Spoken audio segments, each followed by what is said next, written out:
Who's the most famous person you've interacted with?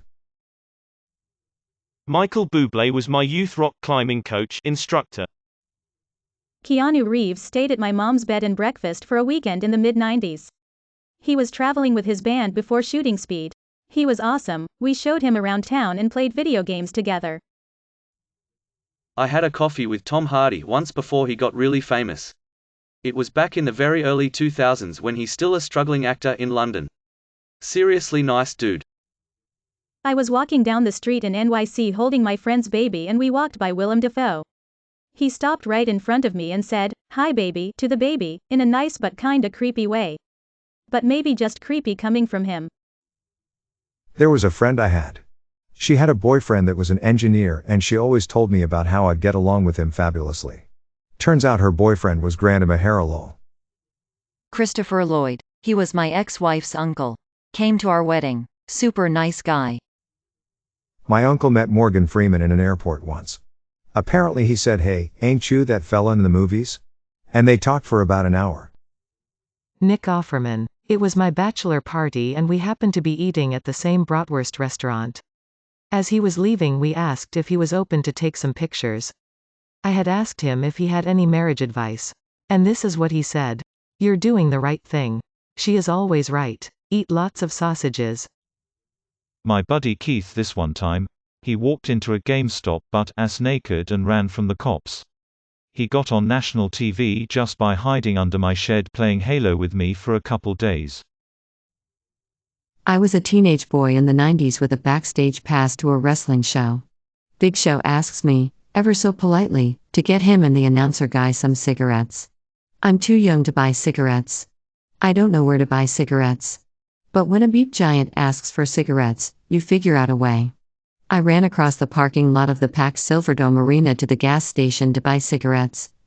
He shook my hand for it and gave me entirely too much for a tip along with an autograph that I was too intimidated to ask for. Great dude. I commented on Ricky Gervais' post on Twitter, asking if he could tell a joke. He replied simply, "Yes," and didn't say anything else. Cheeky bastard. I was ice skating in NYC at Rockefeller Center and Conan was having lunch in one of the restaurants that face the rink. I took a nasty fall and Conan stands up, applauds and laughs hysterically at me. After I am done skating, I am walking through the concourse at Rock Center, stop at a Starbucks and order a coffee. The guy behind me puts his hand on my shoulder and says, "I got this." It was Conan. He apologized for laughing at me, buys me a $50 gift card and then calls his assistant who got me a car to drive me home. I've said this before, but I met Kanye at the Montreal airport back in the days just after his College Dropout album. So he was very well known, but not as famous as he is today. We were at the same gate. I guess there were no more private jets available, or it was a last-minute booking. It was an odd day like a Tuesday or something, so it wasn't really full. We were both flying to New York. I was with my parents. I came up and said hey and he was very cool about it. We spoke about music mostly. He asked what I was listening to and what was my favorite sports team. He even made me listen to some of his favorite tracks. All in all, maybe a 15 minutes convo. I was 15 back then, and even though people always seem to give him beep, I can't really shake the feeling of that young and chill artist he gave when we met a decade ago. Maybe the fame got to him, maybe it's just his persona. Also, very soft hands. The then Queen of the Netherlands. Kinda cut her off in traffic. I spilled my drink on Billy Idol. My wife's aunt used to own a store in a small town where movies were often filmed.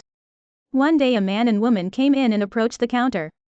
The woman wanted some specific item, but the aunt wasn't sure if they carried it. After a few questions, the man said he was going to look around the shop. Once he was out of earshot, the aunt said, "Your husband looks exactly like Harrison Ford." The woman said, "Yes, that's because he is Harrison Ford." Prince. He was at a professional salsa contest, at a place called The Mayan, early 2000s. I ran up to him after, in my heels, stopped in front of him, 2 huge bodyguards on each side, but I froze.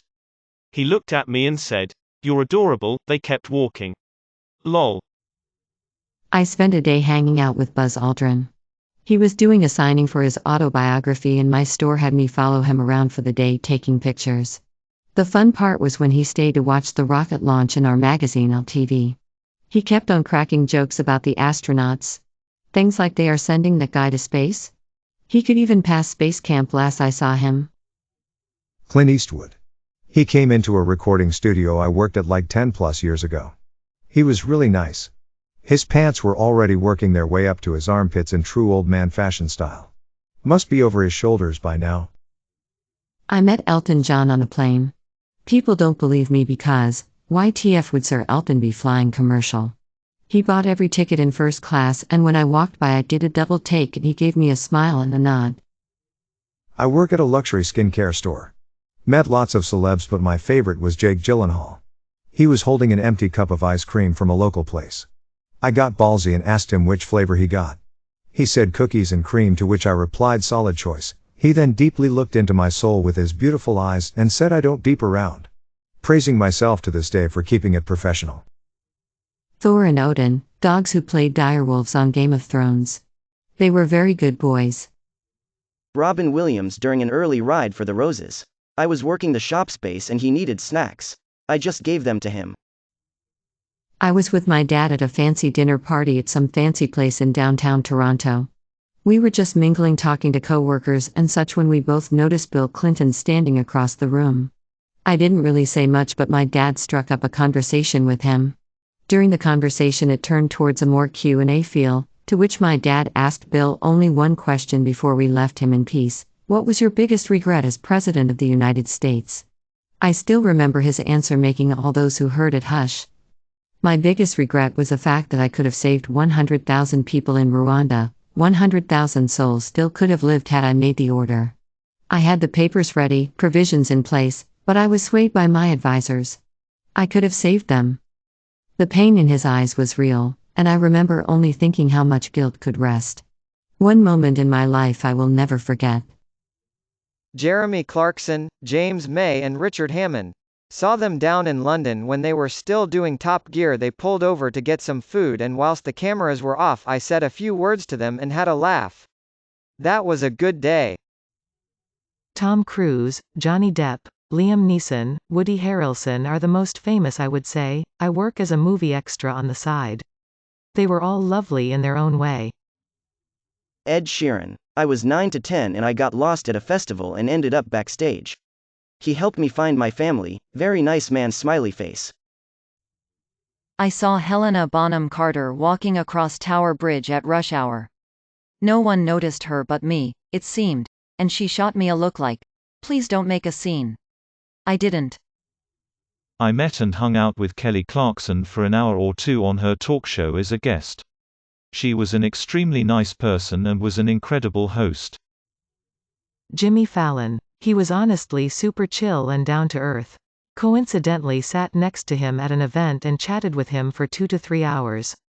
He was super chill with fans who walked up to take pictures, and I don't have a bad thing to say about him after that experience, despite all the hate he gets. I've had dinner with Steve Wozniak with a small party, and sat with him in his hotel room, with 3 of my work friends, while spent hours answering questions and telling us stories of Apple's founding. When I moved to the Bay Area from Alaska, he took me to lunch. I've briefed General Colin Powell and he shook my hand afterwards. I also briefed the late Senator Ted Stevens.